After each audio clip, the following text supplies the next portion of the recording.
शिक्षा और संस्कृति की आवाज जानी पहचानी। उत्तराखंड मुक्त विश्वविद्यालय आपके लिए लेकर आया है 91.2 एफएम पर बदलते शहर की धड़कन हेलो हल्द्वानी। दोस्तों, हेलो हल्द्वानी एक सामुदायिक रेडियो है जिसे आप 91.2 मेगाहर्ट्ज की फ्रीक्वेंसी पर सुन पाते हैं।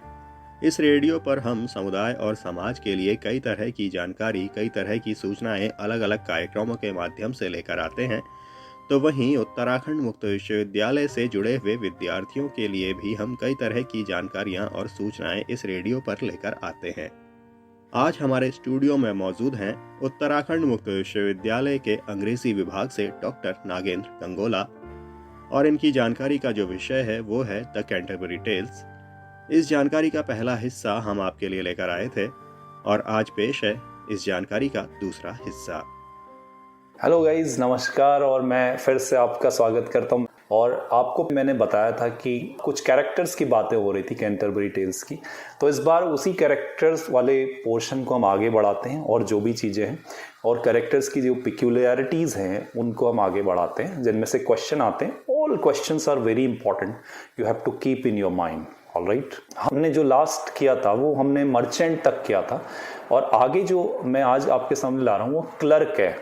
तो अगला कैरेक्टर क्लर्क है और क्लर्क की कुछ स्पेशलिटीज मैं आपको बता रहा हूं। जैसे क्लर्क है वो, but he was taught in Oxford, वो ऑक्सफोर्ड यूनिवर्सिटी में पढ़ा हुआ होता है, जो कि फिर से एक आयरॉनिकल है कि क्लर्क है और ऑक्सफोर्ड यूनिवर्सिटी का स्कॉलर है लेकिन क्लर्क है। ठीक है, वो पढ़ा लिखा बहुत होता है। He was rich in studies, his study was rich, और फिलोसफी उसे आती है, but very poor in wearing. उसका जो पहनावा था वो पुअर था। कैसे था वो भी देखते कि जो पहनावा था पुअर था, वो फटा हुआ ओवरकोट पहनता था, रैग्ड ओवरकोट। एंड जहाँ तक स्टोरी की बात करें तो वो जो स्टोरी सुनाता है वो ग्रिसेल्डा की स्टोरी सुनाता है और उसका कोर्ट में जो ट्रायल होता है उसके हस्बैंड मार्क्विस के द्वारा उसकी स्टोरी सुनाता है।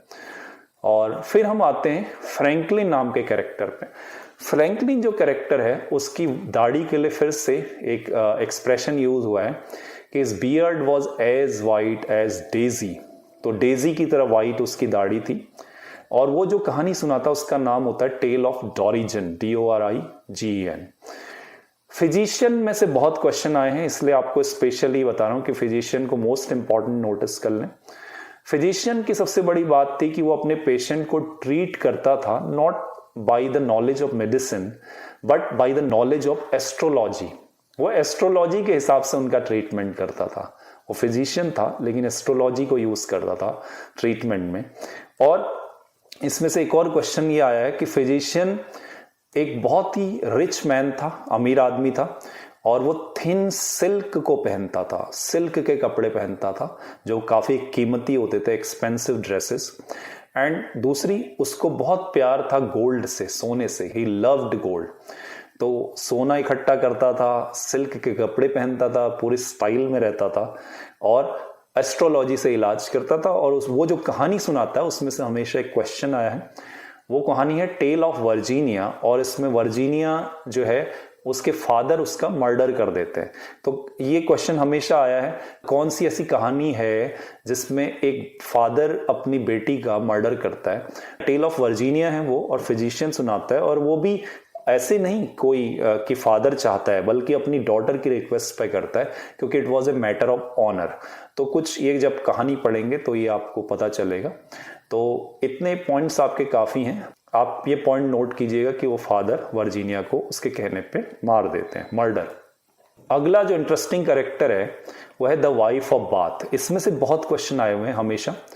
एक तो जो बाथ है वो जर्मनी में सिचुएटेड है, जर्मनी का एक शहर है, ये आप जान लीजिए। तो बाथ से ये बिलोंग करती है और इसका जो प्रोफेशन होता है वो कपड़ा बनाने का होता है। She was a cloth maker और शी हैड गेप्ड टीथ, उसके दांतों के बीच में गैप होता है और ये उसकी पिक्यूलैरिटी है। दूसरा, उसका जो शौक होता है, एक तो वो हंसती बहुत है, she liked laughing a lot, और दूसरा वो चैट करना पसंद करती है कंपनीज में, जहां भी बैठे उसे गप्पे मारने का बहुत शौक होता है। She was in love with company and chat and laughing। और उसकी सबसे खास बात ये होती है कि वो लाइफ को पूरे बिल्कुल खुले अंदाज में जीती है, और उसके शादियां भी उसने 5 की होती हैं, उसके 5 हस्बैंड होते हैं। और जो अभी वर्तमान में जो हस्बैंड होता है, उस समय जब ये चल रही होती है पिलग्रिमेज, उस समय इसका 5वां हस्बैंड होता है। अगर उसका नाम पूछें तो उसका नाम जेनकिन होता है, JENKYN, उसके हस्बैंड का नाम। कभी कभी ये भी आ जाता है, जो वाइफ ऑफ बाथ है, it was preceded by 856 lines prologue in which she cursed her 5 husband. तो ये एक पोयम में इसने अपने 5 हस्बैंड को कर्स करते हुए एक लंबा हिस्सा पोएट्री का लिखा हुआ है, वो भी एक इसमें इंपॉर्टेंट है, इसीलिए ये वाइफ ऑफ बाथ इंपॉर्टेंट भी है। और फिर आते हैं, नेक्स्ट कैरेक्टर है पार्सन। और पार्सन जो है बेसिकली वो एक शेफर्ड होता है वो पार्सन है, लेकिन शेफर्ड होता है, मिशनरीज नहीं होता है।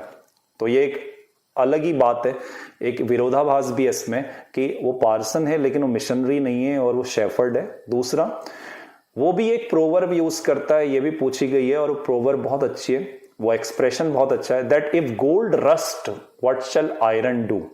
अगर सोने में जंग लग सकता है तो फिर आयरन क्या चीज है, ये एक इंपॉर्टेंट है इसमें। और फिर आते हैं हम एक और, उसकी प्रोज में टेल है, मैं आपको बता चुका हूं। और जो भी टेल होती है उसमें वो क्रिश्चियनिटी के जो 7 डेडली सिंस हैं इसके बारे में डील करता है।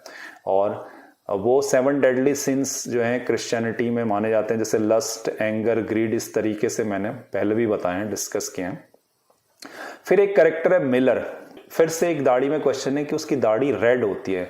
His beard was red and was fond of playing a back pipe. वो बैक पाइप बजाने का शौकीन था, बैक पाइपर था वो। और फिर पार्टनर आता है। पार्टनर जो अगला कैरेक्टर है, वो उसको ऐसे दिखता था, उसके बाल ऐसे दिखते थे as if it was made of wax, जैसे कि उसमें मोम लगा देगा वो एकदम चिपका के। फॉन्ड ऑफ सिंगिंग, पार्टनर गाना गाता था। और हैड एन ऑयली टंग, वो बड़ा मुंह का मीठा था, जुबान का, यानी कि वो बहुत ज्यादा फ्लैटरिंग करता था लोगों की, ऑयली टंग थी। और कस्टमर्स को अट्रैक्ट करता था। आप सोचेंगे कस्टमर कैसे, एक्चुअली पार्टनर का काम ये होता था कि वो लोगों को बेवकूफ बना के पैसा ठगता था और कहता था तुमने ये पाप किया है, तुमने इस तरीके की चीजें की है, तो गॉड तक ये माफीनामा भेजना पड़ेगा, इसके इतने पैसे लगेंगे। तो लोग उस समय अज्ञानी थे और वो उसकी बातों पे आ जाते थे, तो वही कस्टमर होते थे उनके, जिनको ये बेवकूफ बनाते थे। ठीक है, तो इस तरीके से ये काफी इंपॉर्टेंट जो है कैरेक्टर और जो राइटर, उनकी पिक्यूलैरिटीज मैंने आपको बताई और expression. Thank you, have a nice day.